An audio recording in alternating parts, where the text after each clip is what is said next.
MBBS చదవాలనుకునేది మీ dream అయితే, long టర్మ్స్‌కి వెళ్ళి మళ్ళా టైమ్ వేస్ట్ చేసుకోకుండా, మళ్ళా దానికి సెపరేట్‌గా అమౌంట్స్ ఖర్చు చేయకుండా, మంచి కంట్రీ, సేఫ్ కంట్రీ, తక్కువ బడ్జెట్‌లో అయిపోవాలి. టాప్ హై స్టాండర్డ్ ఎడ్యుకేషన్ నాకు కావాలి. ఇంటర్నేషనల్ మెడికల్ సిస్టమ్‌లో చదువుకోవాలి. అండ్ అక్కడ కంప్లీట్ అయిపోయిన వెంటనే పీజీ ఆపర్చునిటీస్ అందాలి. అక్కడ నేను సేఫ్‌గా ఉండాలా.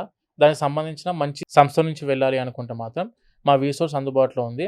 అండ్ అక్కడ మనం చేస్తున్న యూనివర్సిటీస్ కూడా యూనివర్సిటీ ఆఫ్ జార్జియా ఉంది. కెన్ వాకర్ ఇంటర్నేషనల్ యూనివర్సిటీ ఉంది. యూనివర్సిటీ ఆఫ్ జార్జియా గురించి నేను ఏమి కొత్తగా చెప్పాల్సిన అవసరం లేదు madam. Already it is a brand in our Telugu అవును. స్టేట్స్. యూనివర్సిటీ ఆఫ్ జార్జియాలో ఉన్న సిస్టమ్ అంతా కూడా international standard of education madam. అక్కడ చదువుకున్న స్టూడెంట్స్‌కి ప్రపంచంలో ఎక్కడికి వెళ్ళినా కూడా వాళ్ళకు పీజీ ఆపర్చునిటీస్ అందుబాటులో ఉన్నాయి. అండ్ మెడికల్ ప్రాక్టీస్ చేసుకోవడానికి ఎలిజిబిలిటీ ఉంది. అండ్ యూనివర్సిటీ ఆఫ్ జార్జియా అవ్వచ్చు, కెన్ వాకర్ ఇంటర్నేషనల్ యూనివర్సిటీ అవ్వచ్చు మేడం. ఒక క్లాస్‌కి ఉండేది 30 మంది మాత్రమే. ఓకే. 30 మెంబర్స్ ఈచ్ క్లాస్‌లో ఉంటారు. అన్ని కంట్రీస్ వాళ్ళు కలిసి ఉంటారు. అండ్ ప్రాక్టికల్స్‌కి వెళ్ళేసరికి 15 లాగా డివైడ్ అవుతారు. క్లినికల్స్‌కి వెళ్ళేసరికి దాన్ని మళ్ళా 8-7 లాగా డివైడ్ చేస్తారు. ఓకే. అంటే క్లినికల్ ఎక్స్‌పోజర్ నాకు కావాలి. టాప్ యూనివర్సిటీ కావాలి. తక్కువ బడ్జెట్‌లో కావాలి. మంచి యూనివర్సిటీస్ ఉండాలి. మంచి సంస్థ మాకు తోడుగా ఉండాలి.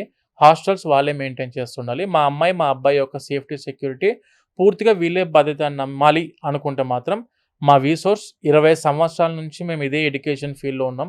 కొన్ని వేల మంది స్టూడెంట్స్‌ని మేము డాక్టర్స్‌ని చేయడం జరిగింది. అండ్ మా సీనియర్స్ కూడా చాలామంది యూరోప్‌లో సెటిల్ అయిన స్టూడెంట్స్ ఉన్నారు. యూఎస్‌లో వెళ్లి సెటిల్ అయిపోయిన స్టూడెంట్స్ ఉన్నారు. ఇండియాకొచ్చి ఇక్కడ పీజీ చేసి సెటిల్ అయిపోయిన స్టూడెంట్స్ ఉన్నారు. చాలామంది ఉన్నారు. మీరు కావాలనుకుంటే ఒక్కసారి మా ఆఫీసెస్‌కి మీరు విజిట్ అయినా కూడాను పూర్తి in depth detail information MBBS గురించి చేయడం జరుగుతుంది. సో వీసోర్స్ ద్వారా విద్యార్థులకి అందే సెపరేట్‌గా సహకారం, సపోర్ట్ ఏమిస్తున్నారు మీరు? మేడం ఎంబీబీఎస్‌కి జార్జియాకి వెళ్దామనుకుని మన ఆఫీస్‌కి ఒకసారి విజిట్ అయిన ప్రతి స్టూడెంట్‌కి starting from their passport application దగ్గర నుండి స్టార్ట్ చేసి మేడం. పాస్‌పోర్ట్ అప్లికేషన్ పెడదాం. ఆఫర్ లెటర్ యూనివర్సిటీ నుంచి తెప్పిస్తాం. యూనివర్సిటీలో అప్రూవల్స్ తెప్పిస్తాము. Ministry of education and science నుంచి కూడాను మనకు జార్జియా నుంచి లెటర్‌లొస్తాయి. ఆఫీషియల్ లెటర్స్ వస్తాయి. గవర్నమెంట్ ఆఫ్ జార్జియా నుంచి అండ్ ఎన్‌సీఈక్యూ నుంచి కూడాను రికగ్నైజేషన్ లెటర్ వస్తదొకటి. అండ్ దానితో పాటు స్టూడెంట్స్‌కి వీసా ప్రాసెసింగ్ చేస్తాం స్టూడెంట్స్‌కి. వీసా 100% గ్యారంటీ మేడం మా దగ్గర నుంచి వెళ్ళే ఓకే. స్టూడెంట్స్‌కి. స్టూడెంట్ అక్కడ దిగిన తర్వాత కూడాను airport pickup and university enrolments, TRC అని చెప్పి ఉంటది. టెంపరరీ రెసిడెన్స్ కార్డ్ అని చెప్పి ఉంటది మేడం. హ్మ్. ఆ రెసిడెన్సీ కార్డ్ అప్లికేషన్ కూడా పెడతాం స్టూడెంట్స్‌కి. అంటే A to Z not only ఇప్పుడు ప్రాసెస్ అవుతున్నంత వరకే కాదు.